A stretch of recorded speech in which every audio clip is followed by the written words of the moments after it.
जी हसन साहब। जी बहन, मैं आपसे ये कहना चाहता हूँ कि मैं अभी ये देख रहा हूँ कि शरीयत के कानून लागू करने को एसटी हसन कह रहे हैं। ये इस तरह की अभी आप अगर हेडलाइन चलाएंगी तो बड़ा अफसोस हो रहा है मुझे। शरीयत मेरे अपने लिए है, आपके लिए नहीं है। मैं उसे फॉलो करता हूँ, लेकिन उसको एक हिंदू मुसलमान का रंग देना ये बड़ी गलत बात है। और बंसल साहब से भी मैं कहना चाहता हूँ कि मैं सब मजहबों की किताबों की दिल से इज्जत करता हूँ। हसन साहब, मैं आपकी बात पर बता दूं कि हम ना तो इस बात को कह रहे हैं, हमने आपका बयान दिखाया, उस बयान पर मोहसिन रजा का रिएक्शन आया है और वही रिएक्शन दिखाया जा रहा है। आपकी बात एज इट इज सुनाई गई है दर्शकों को, एज इट इज आप अपनी बात रख पा रहे हैं।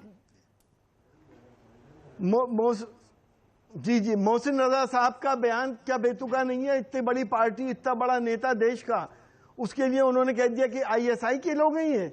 शर्म आनी चाहिए।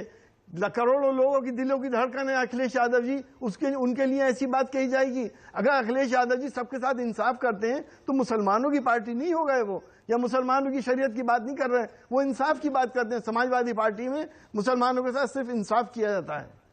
लेकिन हसन साहब, बीइंग एन एमपी, या आप खुद सर्जन भी है, अगर आप जो नेचुरल डिजास्टर हुआ है उनको लेकर लोगों को जागरूक करते, कोविड काल में जिस तरह से मौतें हुई हैं उनके बारे में साइंटिफिक बातें करते या मेडिकल प्रूवन बातें करते, तो आपको नहीं लगता कि उन बातों का ज्यादा असर होता, बजाय कि आज हम इस तरह के मुद्दों में उलझे हुए होते?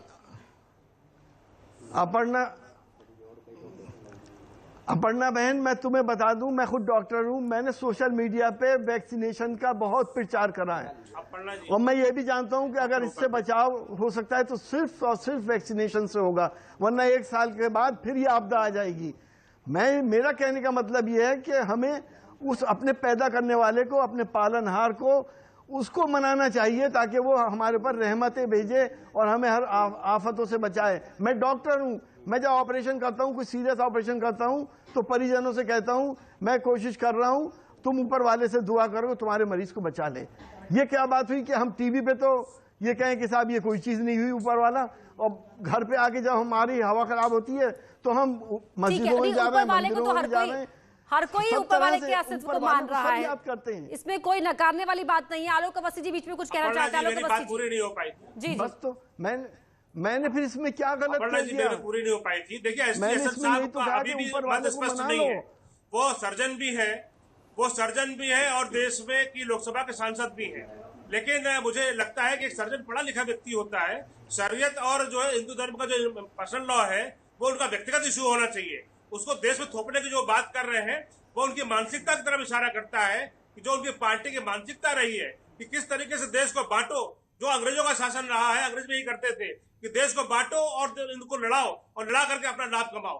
समाजवादी पार्टी का, कांग्रेस का एक ही काम है कि हिंदू और मुसलमान बांट के देश को देखो। चाहे कांग्रेस भी रही हो, कांग्रेस ने भी हमेशा जो है अल्पसंख्यकों की बात जो करी उसमें इन्होंने ये कहा, पूरी दुनिया जानती है कि बीजेपी का क्या काम है, समाजवादी पार्टी का क्या काम है। मैं तो हिंदू धर्म को, इसके लाश को बदलने के खिलाफ हूं। देश विरोधी प्रदर्शन हुए उसमें इन्होंने मीडिया को जलाया, दंगे किए देश के अंदर, जिनको योगी आदित्यनाथ जी ने ऐसे दंगाइयों को ठीक किया है। दंगाई को वसूली इन्हीं से करी है। तो इस तरह का एक कानून या इस तरह की बात करने वालों को मैं बता देना चाहता हूँ, देश चलेगा बाबा साहब के संविधान से, और जो इस तरह की हरकत करेगा, संविधान के बाहर की बात करेगा, उसको जेल की हवा खानी पड़ेगी। उसके खिलाफ कानून सख्ती से काम करेगा। देश चलेगा संविधान से, ये आपको मैं समझा देना चाहता हूँ। शरीयत आपके व्यक्तिगत इशू हो सकता है, लेकिन वो देश के लिए नहीं हो सकता है। देश में अन्य धर्मों के लोग भी रहते हैं। कोई नई बात नहीं बता रहा हो, मैं भी मानता हूँ देश संविधान से चलेगा। शरीयत और हिंदू कानून हमारे पर्सनल मैटर है, संविधान सबसे ऊपर है। देश संविधान से चलेगा।